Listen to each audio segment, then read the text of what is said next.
આ જે લોકો 25 30 લાખ રૂપિયા દઈને અહીંયા આવે છે ને, એ મહેરબાની કરીને આવતા નહીં. કેમ કે તમે 25 લાખ દેવો ને અને તમારે કામ ગુજરાતી નીચે જો કરવાનું થાય ને તો તમારે બીજા 25 નાખવા જો અહીંયા આવીને. કેમ કે આ લોકો નકરું તમારું શોષણ જ કરે છે. એક ગુજરાતી જ બીજા ગુજરાતીનું શોષણ કરે છે. જો તમને ભૂરિયાની કંપનીમાં કોઈ વિઝા કરી દે ને ત્યાં તમને કામ મળતું હોય ને તો 50 લાખ રૂપિયા દઈને આવજો. 1 થી 2 વર્ષમાં તમારે આરામથી નીકળી જાય. અને જો ગુજરાતીમાં તમે આવજો ને તો તમારે અમુકના માઇનસ જાઓ, તમારે દેવા પડશે બીજા 25 માંથી અહીંયા. કેમ કે એ લોકો નકરું શોષણ જ કરે છે. એ લોકો અહીંયા 20 વર્ષથી રહે છે, વેલ સેટ છે, 3 4 બિઝનેસ છે. તો એ એમ કહે છે કે અમારી પાસે કાંઈ નથી વધતું અહીંયા દેવાનું. તો એ એક સેન્ટ તમને વધારે નહીં આપે. તમારો કોન્ટ્રાક્ટ છે ને 30 કલાકનો બનશે અને જે પે નક્કી થયો હોય ને એ થાય. પણ તમારે પે ખાલી એટલું આવશે. તમારે 30ની જગ્યાએ 60 કલાક કામ કરવું પડશે. કેમ કે ઓન પેપર એ બધું તમારું સારું કરશે. પણ તમારે એની પાછળ જે કરવાનું છે ને એ તમને અત્યારે નહીં ખબર પડે. તમે અહીંયા આવીને 6 મહિના રહેવો, કામ કરશો ને પછી તમને એમ થાય કે આમાં તો કાંઈ વધતું નથી. કેમ કે અહીંયા દર મહિને લગભગ એકાદો ગુજરાતી તો પકડાયેલો હોય, જે હમણાં 2-3 દી પહેલા જ પકડાનો છે. મારે અહીં તમને નામ ને એવું નથી દેવું, એના ન્યૂઝમાં આવી ગયું. તમે સર્ચ કરીને ગૂગલ ઉપર જોઈ લેજો, નામ સહિત આખું આવી ગયું છે. એટલે એક ગુજરાતી જ બીજા ગુજરાતીનું અહીં શોષણ કરે છે. કેમ કે એ જે શોષણ કરે છે ને એ પાછા એમાંથી અમુક તો મોટા મોટા સંપ્રદાય હારે જોડાયેલા છે. ન્યાય લાખો રૂપિયાનું દાન કરશે, પણ એને એમ નહીં થાય કે આ માણસ ઇન્ડિયા આખું એનું ફેમિલી મૂકીને આવ્યો છે તો આપણે આને 2 પૈસા દેવી. અહીંયા કોઈને એવી દયા નથી.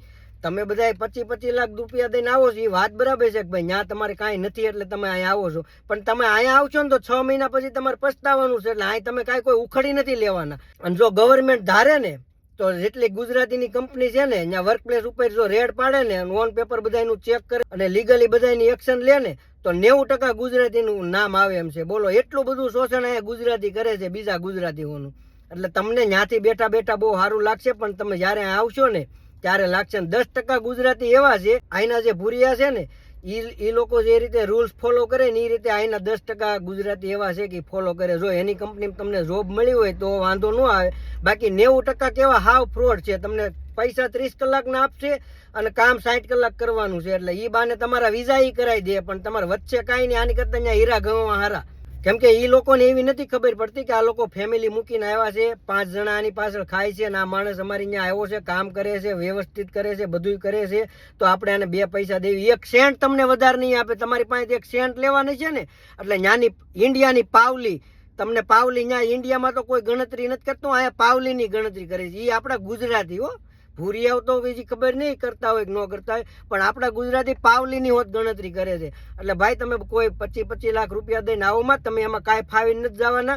અને જો ભૂરિયાની કંપનીમાં તમને કામ કરવા મળે ને તો તમે 50 લાખ દઈને આવો, એમાં તમને કોઈ દિવસ કાંઈ નહીં થાય. લીગલી રહી છે, તમને ના પાડી દે જોબમાંથી કાંઈ પણ ભૂલ છે કે એને કંપની માઇનસમાં જતી છે, ફટ દઈને ના પાડી દે નોટિસ પીરિયડ આપીને. પણ એ ગુજરાતીની જેવું શોષણ નહીં કરે ક્યારેક. અહીંયા તો એક ગુજરાતી બીજા ગુજરાતીને મારવા જ બેઠા છે. 90% ગુજરાતી છે બોલો આપણા અહીંયા.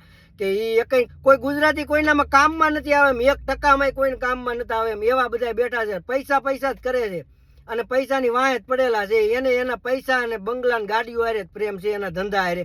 બાકી તમે એના ધંધે જઈને તમે મરી જાવ તો એને કાંઈ પડી નથી, એને પૈસા સામું જ છે. એટલે આવા છે ને એમાં ઘણા જે સંપ્રદાયમાં જોડાયેલા છે ને એ થોડુંક સમજો. ત્યાં તમે લાખોનું દાન આપો છો, પણ તમારામાં જે માણસ કામ કરે છે ને એને તમે પૂરા પૈસા આપો. બાકી એ બધું હારે કાંઈ આવવાનું નથી. એ બધું આઈના જ મૂકીને જવાનું છે. ત્યાં લાખો રૂપિયા તમે આપો છો, ત્યાં 1 લાખ ઓછા આપો, પણ તમારી ત્યાં જે માણસ કામ કરે છે ને એને પૂરા પૈસા આપો ને તો એની પાછળ બીજા 5 જણા ખાવા વાળા હોય. એ માણસ અહીં તમારી ત્યાં કામ કરવા આવ્યો હોય ને તો એ હમણાં ત્યાં બધું મૂકીને ન આવ્યો હોય. એને હોય કે હું થોડાક 2 પૈસા રળું. તમે હવે રળી લીધું છે, 20 વર્ષ તમારે થઈ જાય, બધું થઈ ગયું, વેલ સેટ છે, તો પછી 5 પૈસા એને આપો. એને બિચારાને એમ થાય કે હું કમાણો બહાર જઈને.